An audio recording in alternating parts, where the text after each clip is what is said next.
Neil, another win today, 3 in a row. Talk us through that one today. Yeah, where'd you start, really, in terms of that? You could tell the first sort of 10-15 minutes the intention of the players was to try and get on the front foot. That's what we've sort of spoken largely about, trying to start games well and get on the front foot. Didn't quite happen. You could see that probably the exploits and how they exerted themselves on Saturday and Wednesday were sort of there. And it was really, really difficult to sort of get off a foothold in the game. Obviously, Ebbsfleet, fighting for everything they've got. They've picked up some really good results recently and been difficult to beat. So for us to come here and score, 4 against them is really, really pleasing. But I think we're disappointed with the goals that we gave away. We addressed that at half time. We addressed certain issues about how we could be better in possession, where the opportunities would come from. A little bit more patience in the final third, and then just us up in our quality levels and our energy levels. And I always felt that if we got to where we can get to in terms of our levels, then we would have enough to go on to win the game. But ultimately, it probably came a little bit later in the game than we would have liked to. But unbelievable 3 points, because any game at this level, to pick up 3 points is a massive, massive shift. And obviously, we're very conscious that we dropped points at Ebbsfleet away on the back of a good result against Braintree earlier on in the season, and it was something we were really conscious to try not to do today. You've spoken a lot in recent interviews about the belief. I think nothing really encompasses that more than coming from behind twice today. Absolutely. And, I can say it and I can talk about it, and the players have to believe it, and the players, again, absolutely to a man, have been magnificent. A lot of players there played 3 games in 7 days, 3 victories, a trip away, big long trip to Yeovil, a trip on Wednesday night, so the day less in terms of recovery. But we grouped on Friday and obviously put the information across to them, and they obviously then responded really well. They started to get the second wind in the second half, but what was really helpful to us was that we were able to get some bodies back on the bench. So the bench looked a lot stronger for us in terms of personnel who've got the experience to come on and change games. Obviously, lads were fantastic throughout the game in terms of their attitude and their application, but being able to bring on a triple change at 65 minutes with Cookie, Al and Enzio was really sort of kind of reinvigorated us into the game.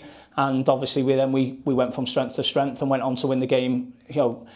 I wouldn't say we won the game comfortably, because Ebbsfleet were throwing the kitchen sink at us at times, and even with a man down it didn't really make that much of a difference, but in the last sort of 5 minutes or so. But I thought players to a man were excellent.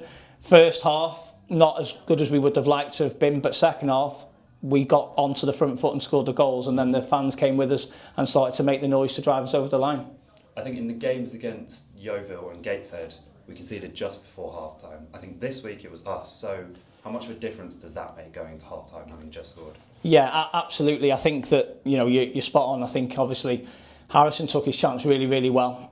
Came out to him and he sort of moved his feet really well and fired it off. And we know the quality that he's got. That's obviously epitomised with the third goal in his second. And I think ultimately that does give you a little bit of belief and momentum going into the break, because it'll be a sickening blow, obviously for Ebbsfleet, who are fighting for their lives. And we kind of know, as you rightly said, what that's like to be on the receiving end of it. It's something we want to address.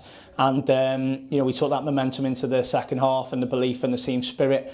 And there's some real shifts been put in by senior players and throughout the group to get us to where we wanted to be. And look, we know that 3 games and 3 wins makes a massive difference within a week. The extra 9 points are massive for us within the league of where we want to try and get to and what we want. But that in the National League, anyone can beat anyone on their day. And some results today have meant that the 9 points we've got this week were so pivotal.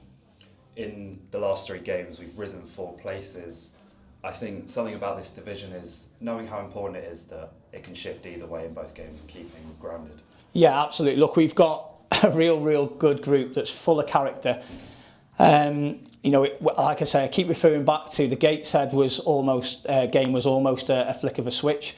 As daft as it sounds now, looking back at it, we had more possession than Gateshead, but the moments that Gateshead showed the quality meant that the game looked like a real poor scoreline in our behalf. But it allowed us to reset, and we reset quickly. The players have been fantastic, driving that in terms of what we're asking from them. Staff have been fantastic, because when you're going round on the loop and it's like game Wednesday night, back in on training on Friday morning and then a game on Saturday, there's a lot of work goes in behind the scenes from the staff to make sure that the game plan's right. We pour over, we get the clips ready for the players to arrive on Friday, and that'll be the same again tonight. We'll study tonight and tomorrow how we think Boston will play.